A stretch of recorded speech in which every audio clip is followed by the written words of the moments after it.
నమస్తే నేలతల్లి లైవ్ కార్యక్రమానికి స్వాగతం. ఎన్నో ఆశలతో రైతు తన శ్రమ, సమయం, డబ్బుని పెట్టుబడి పెట్టి పంట సాగు చేస్తే సరిగ్గా చేతికొచ్చే సమయానికి జంతువులు ఆ పంటను పాడు చేస్తే రైతు పరిస్థితి ఏంటి? అడవి జంతువుల నుండి అన్నదాతలు తమ పంట పొలాల్ని ఎలా కాపాడుకోవాలి? ఇందుకు పరిష్కార మార్గాలేంటి? జంతువులు పంటలను పాడు చేయకుండా ఎలాంటి యంత్రాలను వినియోగించాలి అన్న అంశాలపై ఈరోజు చర్చించడానికి all India network project on vertebrate west మేనేజ్మెంట్లో సీనియర్ సైంటిస్ట్ డాక్టర్ సునీత గారు హెచ్ఎంటీవీ స్టూడియోలో లైవ్లో సిద్ధంగా ఉన్నారు. రైతులకు ఏదైనా సందేహాలుంటే ఇక్కడ స్క్రీన్పై కనిపించే నంబర్లకు కాల్ చేయవచ్చు. నమస్తే సునీత. నమస్తే అండి. ముందుగా ఈరోజు ఈ పొలాల్లో దాడి చేస్తున్న జంతువులకు సంబంధించి చర్చించే ముందుగా రైతులు తమ సమస్యల గురించి ఒక చిన్న వీడియో చూద్దాం. ఓకే. ఆదిలాబాద్ జిల్లాలో ఎక్కువ శాతం అటవీ సమీప గ్రామాలు ఉండడం వల్ల, అందులో చాలా గ్రామాలు గిరిజన గ్రామాలు ఉండడం వల్ల గ్రామాల్లోని పంటలు సాగు చేసేటువంటి రైతులకు అడవి జంతువులైనటువంటి పాములు, అలాగే అడవి పందులు, మనుబోతులు, జింకలు, ఇతర జంతువుల వల్ల పంటలకు నష్టాలు జరుగుతూ ఉన్నాయి. రాత్రనక పగలనక వ్యవసాయం చేసేటటువంటి రైతాంగం పాము కాటు వల్ల కానీ, అలాగే కరెంట్ షాట్ల వల్ల కానీ చాలా రకాలుగా ప్రాణాలు కూడా కోల్పోతున్నటువంటి సందర్భాలు ఉన్నాయి.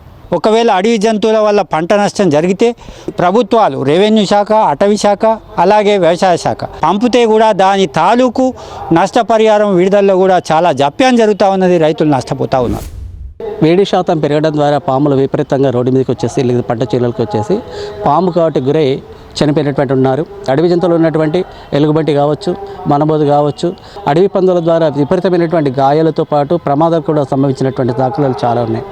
మరొక పక్క రైతును తన పంటని కాపాడుకోవడానికి సోలార్ ఫెన్సింగ్ కాకుండా కరెంటు తీగలు అమర్చినట్లయితే దానిని తెలియకుండా మరొక రైతు ఆ యొక్క పంటలో చేనులలో ఉన్నటువంటి దానిని పరిశీలన చేయడానికి పోతే తను ఆ ప్రమాదానికి, కరెంటు షాక్కు ప్రమాదానికి గురై చనిపోయినటువంటి దాఖలాలు చాలా కనబడుతున్నాయి. ఒక పక్క ఇవన్నీ ప్రమాదాలు జరిగిన రాష్ట్ర ప్రభుత్వం నుంచి ఎలాంటి ఆర్థిక సహాయం అందించకపోవడం వల్ల కూడా కొంత నిస్పృశ్యత కనబడుతుంది.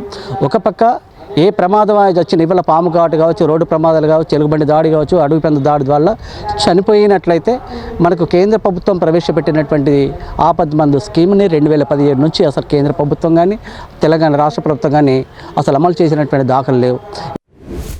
మేడం, ఇప్పుడు చూసినాం కదా రైతులు మాట్లాడేది, అంటే గతంతో పోలిస్తే ఈ రైతులకు ఈ జంతువులకు సంబంధించిన బెడద ఎక్కువ పెరిగింది. అసలు ఈ క్రమంలో ఎందుకు దీనికి గల కారణం ఏంటి? అసలు ఈ అడవి జంతువుల బెడద ఈ మధ్య కాలంలో బాగా విపరీతంగా పెరిగిందండి. దీనికి కారణాలు చూసుకున్నట్లయితే మనకు ప్రకృతి, అదేవిధంగా మనిషి చేసే చర్యలు, అదేవిధంగా పర్యావరణ ప్రభావం వల్ల, సరైన ఆవాసము, అదేవిధంగా ఆహారము, నీటి వసతి లేకపోవడం వల్ల అడవిలో ఉండాల్సిన జంతువులన్నీ కూడా దగ్గరలోని మన పంట పొలాల్లోనికి వచ్చి పంటలు నాశనం చేయడం జరుగుతూ ఉంటుంది.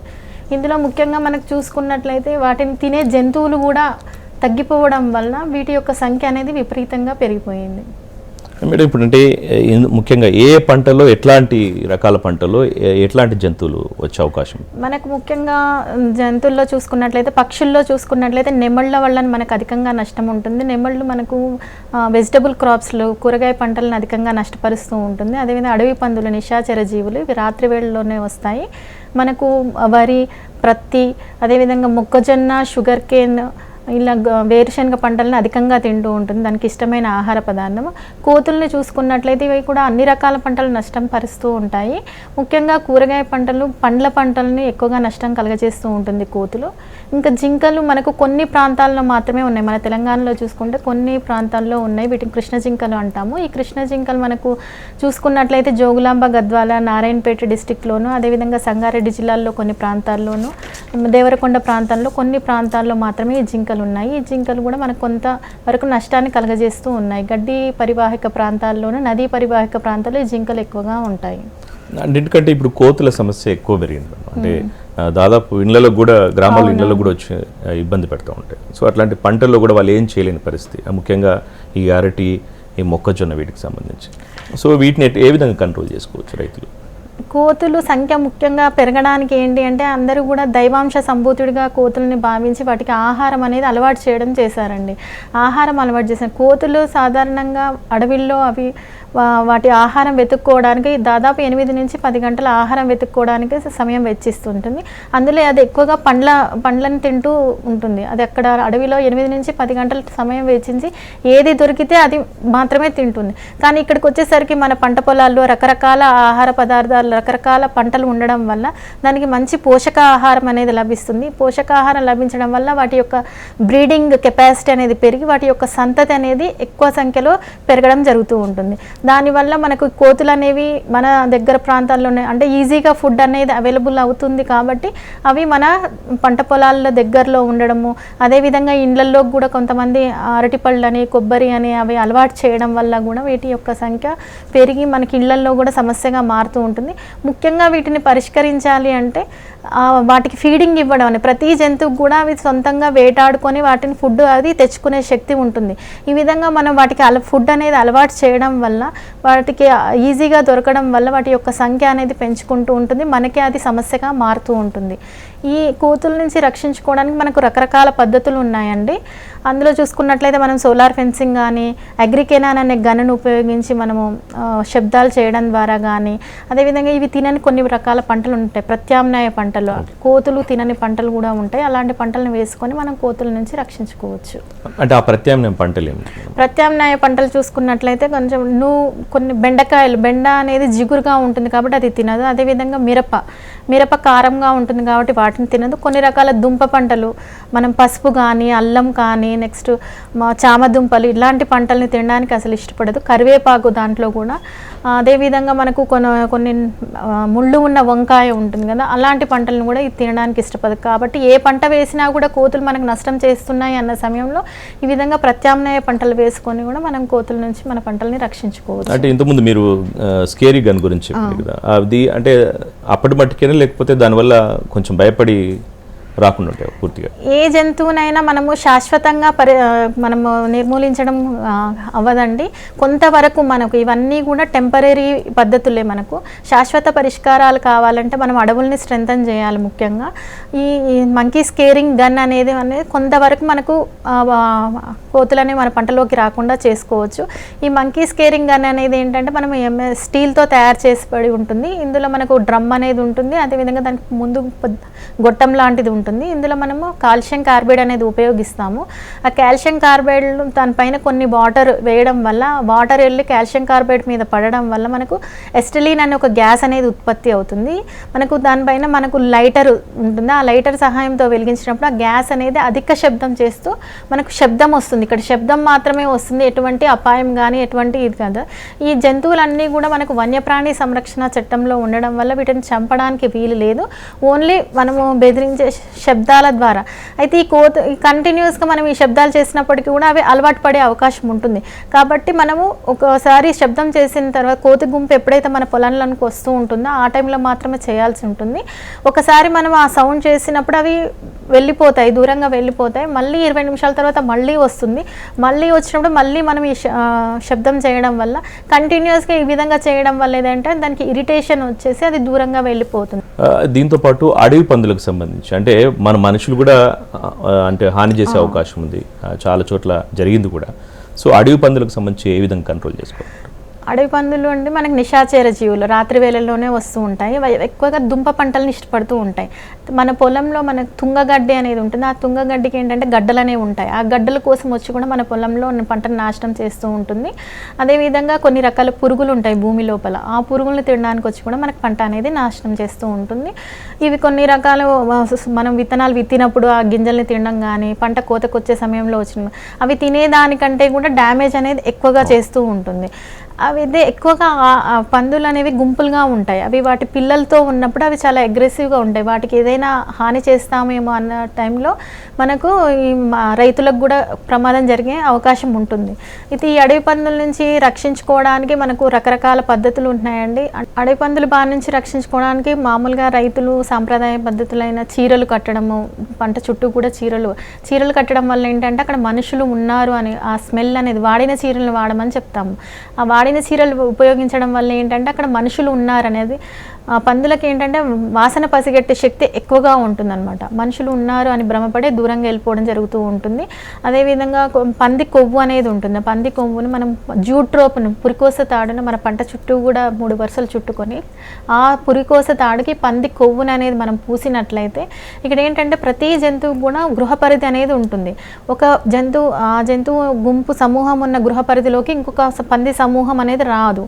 ఇక్కడ మనం ఆల్రెడీ పంది కొవ్వు రాసాం కాబట్టి ఇక్కడ ఆల్రెడీ వేరే పంది సమూహం ఉంది అనుకొని వచ్చే పంది సమూహం అనేది రాకుండా ఉంటుంది. ఆ విధంగా ఈ పంది కొవ్వును ఉపయోగించి కానీ అంటే ఇవి తక్కువ ఖర్చుతో కూడినవి అనమాట. ఇంకా కాకుండా శబ్దం చేసే ప్రయోగాలు అంటే బయోఅకౌస్టిక్ జీవ ఆర్తనాద యంత్రం అంటాము. ఈ జీవ ఆర్తనాద యంత్రంలో ఏంటంటే అడవి పందులు బాధ కలిగినప్పుడు చేసిన శబ్దాలు కానీ, వాటిని భయపెట్టే జంతువులు క్రూర మృగాలు ఉంటాయి కదా వాటిని తినే జంతువులు వాటి యొక్క శబ్దాలు కానీ, వాటికి ఏదైనా డేంజర్ ఉన్నప్పుడు అవి వేరే పందులకు ఇచ్చే సిగ్నల్స్ అలాంటి శబ్దాలు ఒకదాని తర్వాత ఒకటే ఆ విధంగా మనకు శబ్దాలు వస్తూ ఉంటాయి.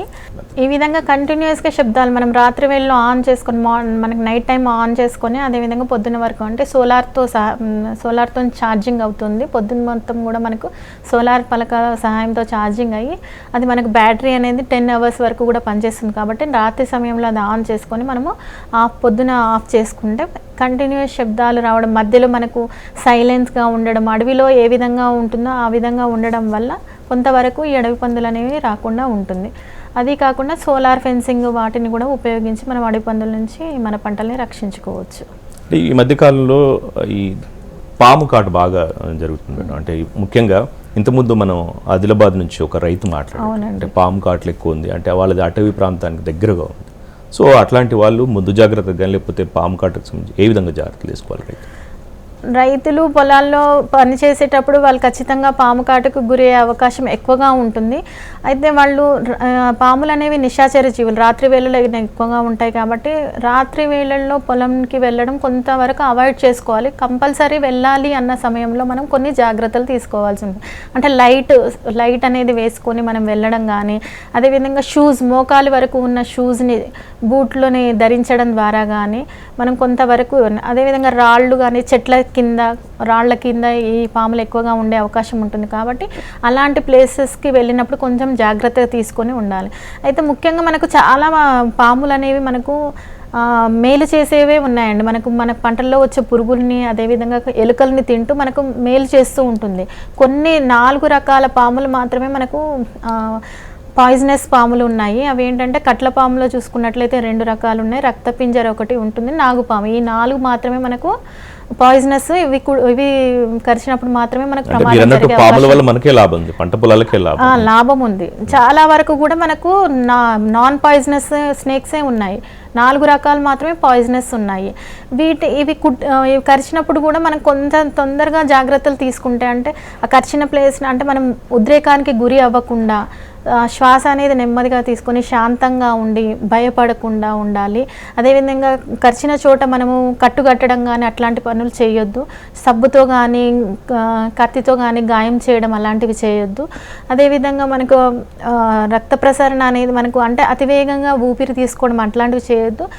ఎంత తొందరగా పాము ఒకవేళ కరిచిన వెంటనే ఎంత వీలైన తొందరగా డాక్టర్ వద్దకు తీసుకెళ్ళి యాంటీవెనమ్ ఇంజెక్షన్లు ఇప్పించగలిగితే 90% వరకు మనం ఈ పాముల నుంచి మన ప్రాణాలని రక్షించుకోవచ్చండి. అడవికి సమీపంలో వాటికి జింకల సమస్య కూడా ఎక్కువ మేడం. జింకలు ఎక్కువగా ఉంటాయి. సో అది ఏ విధంగా పంటపై దాడి చేస్తుంది, వాటిని ఏ విధంగా కంట్రోల్ చేయాలి? మన తెలంగాణలో చూసుకుంటే కృష్ణ జింకలు ఉన్నాయండి. ఈ కృష్ణ జింకలు కూడా కొన్ని రకాల ప్లేసెస్లో మాత్రమే ఉన్నాయి. మనకు గద్వాల, జోగులాంబ, గద్వాల, నారాయణపేట డిస్ట్రిక్ట్లో, అదేవిధంగా మనకు దేవరకొండ ప్రాంతాల్లోనూ, సంగారెడ్డి జిల్లాలోను, ఆదిలాబాద్ జిల్లాలోనూ కొన్ని ఉన్నాయి. ఇవి ఏంటంటే పంటల మీద గుంపులుగా మనకు మేకల మందలు కానీ గొర్రెల మందలు ఏ విధంగా గుంపులుగా ఉంటాయో ఈ జింకలు కూడా ఆ విధంగా గుంపులు మందలుగా వచ్చి అవి సీడ్ సోయింగ్ చేసిన వెంటనే వచ్చిన మొలకల్ని తినడం కానీ, కాయల్ని కానీ, కందులు కానీ, ప్రత్తి పంటలు కానీ ఎక్కువగా నష్టాన్ని కలుగజేస్తూ ఉంటాయి ఈ జింకలు. అంటే సాధారణంగా రైతులు ఈ జంతువులు నియంత్రించే క్రమంలో ఎలాంటి పద్ధతులను పాటిస్తారు? అవన్నీ వర్కౌట్ అయితే ఎట్లాంటి చేయాల్సి ఉంటుంది? అంటే రైతులు కొంతమంది సాంప్రదాయ పద్ధతులు ఉపయోగిస్తున్నారు. ఇప్పుడు చీరలు, అడవి పందులకైతే చీరలు కట్టడం కానీ, అదేవిధంగా పంది కొవ్వును ఉపయోగించడం కానీ, కొన్ని రకాల శబ్దాలను చేయడం కానీ, ఇప్పుడు కూరగాయలు మార్కెట్లో కంటిన్యూస్గా కూరగాయలు అమ్మడానికి మనం మైకులు ఉపయోగిస్తున్నారు కదా, అలాంటి మైక్స్ను కూడా ఉపయోగిస్తున్నారు. కానీ వీటికి ఏంటంటే తొందరగా అలవాటు పడే అవకాశం ఉంటుంది. మా ప్రొఫెసర్ జయశంకర్ తెలంగాణ యూనివర్సిటీ నుంచి తయారు చేసిన కొన్ని యంత్రాలు ఉన్నాయి, సౌండ్ ఈ విధంగానే వివిధ రకాల శబ్దాలు చేసే పరికరాలు ఉన్నాయి. ఈ కెనాన్ అంటాము, ఎలక్ట్రానిక్ కెనాన్. ఇందులో ఏంటంటే దాదాపు 51 రకాల శబ్దాలు ఉంటాయండి. ఇది అడవి పందులకు నైట్ టైం ఉపయోగించి అడవి పందులను కంట్రోల్ చేసుకోవచ్చు. పొద్దున వేళల్లో మనకి సాయంత్రం వేళల్లో మనకి పక్షులు సమస్య ఉంటుంది కాబట్టి ఆ టైంలో పక్షులకి బెదరగొట్టడానికి ఉపయోగించుకోవచ్చు. ఉదయం వేళల్లో కోతులు వస్తాయి కాబట్టి కోతులకు కూడా ఆ పరికరాన్ని ఉపయోగించుకోవచ్చు. దానికి సోలార్ ప్లేట్ ఉంటుంది, ఆన్ ఆఫ్ బటన్ ఉంటుంది, ఆన్ చేసుకోవచ్చు, ఈజీగా మనం ఆఫ్ చేసుకోవచ్చు. దీనికి వచ్చేసి 18,000 రూపాయలు. ఒక కాల్ తీసుకుందాం తర్వాత. మహమ్మద్ నారాయణ గేడ్ నుంచి. మహమ్మద్ గారు చెప్పండి మీ సమస్య. సార్ ఏ పంట వేసినా చాలా ప్రాబ్లం అవుతుంది సార్. పగలంతా నీళ్ళు, పిక్కలు, ఉడతలు, నెమలులు, నైట్లా అడవి పందులు. ఏ పంట వేసినా ఇంత ఇబ్బంది సార్. పగలంటే ఏదో ఉండొచ్చు సార్, నైట్ ఎట్లా ఉండాలి ఒక్కరోజు. ప్రతిరోజు నైట్లా అడవి పందులు. అంటే మీరు ఏ పంట సాగు చేస్తారు? ఇప్పుడు ఈ పందులకు భయపడి మొత్తం ఊరు పత్తి చేస్తున్నారు సార్. ఆ పత్తి కూడా కాయలిపోతున్నాడు ఇప్పుడు. పందులు అంటే ప్రతి పంటను కూడా అంటే ఇంతకుముందు అంటే వాటికి ఆహారం ఏది లభించినప్పుడు కూడా ప్రతి పంటను కూడా తినడానికి చేస్తున్నాయండి. అవి కాయలు, లేత కాయలు ఉన్నప్పుడు వాటిని చప్పరించి పాడు చేయడం చేస్తూ ఉన్నాయి. అవి తినేదానికంటే కూడా మనకు నష్టాన్ని ఎక్కువ కలుగజేస్తున్నాయి. మనం అంటే రకరకాల పద్ధతులు ఉన్నాయండి మనం పందుల నుంచి పంటని రక్షించుకోవడానికి.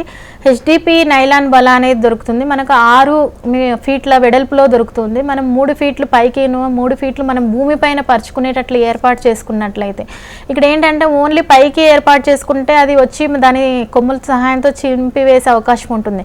నేలపైన కూడా 3 అడుగులు పరచడం వల్ల అది నడుచుకుంటూ వెళ్ళినప్పుడు దాని గిట్టలు అనేవి ఆ వలలో చిక్కుకొని దానికి అపాయం అనేది కలుగుతూ ఉంటుంది కాబట్టి అది దూరంగా వెళ్ళిపోవడం జరుగుతుంది. ఆ విధంగా నెట్ను ఉపయోగించి కానీ లేదంటే సోలార్ ఫెన్సింగ్ను ఉపయోగించి కానీ మనం అడవి పందుల నుంచి రక్షించుకోవచ్చండి. ఇంతకుముందు చెప్పినట్టు మీరు యూనివర్సిటీ తయారు చేసిన యంత్రం ఎలక్ట్రానిక్ కెనాన్, ఈ కెనాన్ అనే పరికరాన్ని ఉపయోగించి కూడా అడవి పందుల నుంచి రక్షించుకోవచ్చండి. అయితే ఈ పరికరానికి వచ్చేసి మనకు 18,000 రూపాయలు ప్లస్ 18% GST ఉంటుంది. అంటే దాని ఖర్చు మనం మొదలు చూసుకున్నప్పుడు మనకి ఎక్కువ మొత్తంలో అనిపిస్తుంది, కానీ ఒక పరికరం వచ్చేసి మనకు 2 నుంచి 3 ఎకరాల వరకు కూడా పనిచేస్తుంది. నైట్ టైం ఏంటంటే మనకు కామ్గా ఉంటుంది కాబట్టి ఎక్కువ విస్తరించే అవకాశం ఉంటుంది. దాదాపు 51 రకాల సౌండ్లు వస్తూ ఉంటాయి, కంటిన్యూస్గా వస్తున్నాయి. అంటే రైతులు ఉపయోగించే మైకుల శబ్దాల కంటే మేము తయారు చేసిన శబ్దాలు ఏంటంటే అందులో ఒకదాని తర్వాత వచ్చే సీక్వెన్స్ అనేది మారుతూ ఉంటుంది. సేమ్ సీక్వెన్స్ రావడం వల్ల సైకలాజికల్లీ వాటిని అడాప్ట్ అయ్యే అవకాశం ఉంటుంది. అది కానీ అందులో కాల్ సీక్వెన్స్ అనేది చేంజ్ అవుతూ ఉంటుంది. చేంజ్ అవ్వడం వల్ల అవి అలవాటు పడే అవకాశం అనేది చాలా తక్కువగా ఉంటుంది అనమాట. ఈ కెనాన్ పరికరం కూడా అడవి పందుల్ని నుంచి పంటను రక్షించుకోవడానికి చాలా బాగా ఉపయోగపడుతుందండి. ఓకే, దాంతోపాటు ఇప్పుడు వచ్చిన ఈ టెక్నాలజీ పరంగా ఎట్లాంటి యంత్రాలు వచ్చినాయి మేడం కొత్త వాటికి సంబంధించి? అయితే ఇప్పుడు చెప్పినట్టు అగ్రి కెనాన్ అనేది గన్ చెప్పాను, ఈ కెనాన్ అనేది ఇప్పుడు ఎలక్ట్రానిక్ కెనాన్ చెప్పాను. అదేవిధంగా మనకు సోలార్ ఫెన్సింగ్ అండి. అంటే ఇంతకుముందు మనం రైతులు మాట్లాడినప్పుడు వాళ్ళు విద్యుత్ షాక్ వల్ల కూడా చాలామంది రైతులు చనిపోతున్నారు అని చెప్తున్నారు. అంటే ఈ పందుల నుంచి పంటను కాపాడుకోవడానికి చాలామంది రైతులు ఏంటంటే డైరెక్ట్ కరెంట్ షాక్ అనేది పెడుతున్నారు. ఈ కరెంట్ షాక్ పెట్టడం వల్ల ఏమవుతుంది తెలియక కొంతమంది రైతులు ప్రాణాలు పోగొట్టుకుంటున్నారు. అదేవిధంగా పాడి పశువులు ఉంటే అవి చనిపోతున్నాయి. అదేవిధంగా మన ఈ అడవి జంతువులు కూడా చనిపోయే అవకాశం ఉంటుంది.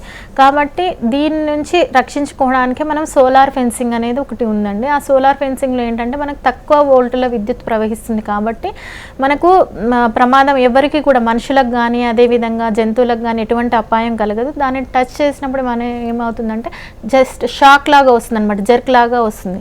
దీన్ని ఏర్పాటు చేసుకోవడానికి మనకు ఎనర్జైజర్ అనేది ఒకటి ఉంటుందండి. చెప్పండి మేడం టెక్నాలజీ. ఈ సోలార్ ఫెన్సింగ్ ఏర్పాటు చేసుకోవాలంటే ఎనర్జైజర్ అనే మెషిన్ ఉంటుందండి. మనకు 26Ah అనే 42Ah దొరుకుతుంది. 26Ah మనకు వచ్చేసి 16,000 ప్లస్ 18% GST ఉంటుంది. 42Ah 18%. అంటే AH వల్ల ఏంటంటే మనకు బ్యాటరీ కెపాసిటీ అనేది పెరుగుతూ ఉంది. అంటే మనకు బ్యాటరీ దాని యొక్క నిల్వ సామర్థ్యం అనేది ఎక్కువ టైం అనేది ఉంటుందన్నమాట. అయితే ఈ ఎనర్జైజర్ని మనము GI వైర్ని ప్రతి 10 అడుగులకు పొలం చుట్టూ కూడా ప్రతి 10 అడుగులకు వెదురు బొంగును ఏర్పాటు చేసుకోవాలండి. అడవి పందులకైతే మనము 3 వరుసల్లో GI వైర్ని ఏర్పాటు చేసుకోవాల్సి ఉంటుంది. అదే కోతులకు అదే కృష్ణ జింకలకు అవి ఎగురుతాయి దుంకుతాయి కాబట్టి మనం వాటికి 6 నుంచి 8 వరుసలు GI వైర్ని అనేది ఏర్పాటు చేసుకోవాల్సి ఉంటుంది. ఈ జిఐ వేర్ ఏ విధంగా అడవి పందులకు 3 వరుసలు అని చెప్పినప్పుడు కింది నుంచి భూమి నుంచి 1 అడుగు ఎత్తులో, రెండవది ఇంకొక అడుగు దూరం, ఇంకొక అడుగు దూరం, ఆ విధంగా ఏర్పాటు చేసుకోవాలి. కోతులకు కూడా అదే విధంగా మనం 8 వరుసలు ఏర్పాటు చేసుకోవాల్సింది, కృష్ణ జింకలకు కూడా. ఆ విధంగా జిఐ వేర్ని మన పంట చుట్టూ కూడా ఏర్పాటు చేసుకుని ఆ జిఐ వేర్ని మనం ఈ ఎనర్జైజర్ అనే యంత్రానికి మనం కనెక్ట్ చేసినప్పుడు మన కరెంట్ అనేది పాస్ అవుతూ ఉంటుంది. ఇది ఈ విధంగా ఏర్పాటు చేసుకున్నప్పుడు మనకి ఏంటి అంటే కింద భాగంలో మనకు కలుపు మొక్కలు అనేవి వస్తాయి. ఈ కలుపు మొక్కలనే ఆ వైర్లను తగిలినప్పుడు మనకు కరెంట్ అనేది డిశ్చార్జ్ అయిపోయే అవకాశం ఉంటుంది. కాబట్టి కింద అనేది కలుపు అనేది లేకుండా చూసుకోవాలి. కలుపు మందు ఉపయోగించి కలుపు నివారించి. అంటే వర్షానికి కూడా కొంత డిస్టర్బ్ అవుద్దా? అంటే వైరింగ్ అంత వర్షానికి పంట పొలాల చుట్టూ ఉంటుంది కదా, పాస్ అయ్యే అవకాశం ఉంటుంది మిగతా ప్రాణులకి? అలా ఏం లేదండి. అంటే ఎర్తింగ్ అదంతా ఉంటుంది. బట్ దానికి ఏదైతే మనం కలుపు మొక్కలు టచ్ అవుతాయో అక్కడ కరెంట్ అనేది డిశ్చార్జ్ అయిపోతుంది. కరెంట్ అనేది మనకు చుట్టూ కూడా ప్రసరించదు, అప్పుడు దాన్ని పనిచేయకపోవడం ఉంటుంది. కాబట్టి కలుపు అనేది నివారించుకోవాలి. కలుపు మందులు ఉపయోగించి కానీ లేదంటే మల్చింగ్ షీట్ అనేది ఏర్పాటు చేసుకోవడం వల్ల మనకు అక్కడ కలుపు అనేది రాకుండా ఉండాలి. అట్లాంటి కొన్ని జాగ్రత్తలు తీసుకుంటే మనకి ఈ సోలార్ ఫెన్సింగ్ దీనిని ఏర్పాటు చేసుకోవడానికి మనకు 1 ఎకరానికి ఇది ఒక పరికరం వచ్చేసి మనకు దాదాపు 5 ఎకరాల వరకు కూడా జిఐ వేర్ని మనం 5 ఎకరాల వరకు కూడా ఎక్స్టెండ్ చేసుకుంటే ఒక పరికరం 5 ఎకరాల వరకు కూడా పనిచేస్తుంది. 1 ఎకరానికి ఏర్పాటు చేసుకోవాలంటే మనకు జిఐ వేర్ 5,000 రూపాయలు ఖర్చు అవుతుందండి 1 ఎకరానికి. ఆ మెషిన్ కాస్ట్ వచ్చేసి మనం 16,000 అన్నాం, అంటే దాదాపు 22,000 రూపాయలు 1 ఎకరానికి ఖర్చు అవుతుంది.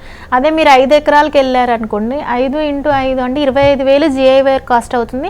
ఇక్కడ ఒక 18,000 మన మెషిన్ కాస్ట్ అవుతుంది. అంటే 40,000లో 5 ఎకరాలకి వేసుకోవచ్చు. అంటే అప్పుడు 1 ఎకరం ఖర్చు వచ్చేసి మనకు 8,000 మాత్రమే అవుతుంది. అదే 1 ఎకరానికి పెట్టుకుంటే మీకు ఖర్చు 22,000 అనేది అవుతుంది. కాబట్టి ఎక్కువ మొత్తంలో 5 ఎకరాల వరకు కూడా పెట్టుకుంటే సోలార్ ఫెన్సింగ్ ఏర్పాటు చేసుకుంటే కొంతవరకు మన పంటలను రక్షించుకోవచ్చు. అంటే రైతులకి ఏంటంటే కొంతమందికి 1 ఎకరం 2 ఎకరం ఉంటుంది. కాబట్టి 2-3 రైతులు కలిపి దాన్ని ఏర్పాటు చేసుకుంటే ఖర్చు అనేది తక్కువగా ఉంటుంది, మన పంట అనేది రక్షించబడుతుంది. కానీ అంటే ఇప్పుడు అన్ని జంతువులకి ఏకైక మార్గం సోలార్ ఫెన్సింగ్ అంటే. సో ఇది అంటే జంతువులకు కానీ లేకపోతే మనుషులకు కానీ ఎట్లాంటి ఎఫెక్ట్ ఉండదు మేడం? ఎట్లా దాన్ని కంట్రోల్ చేసుకోవాలి?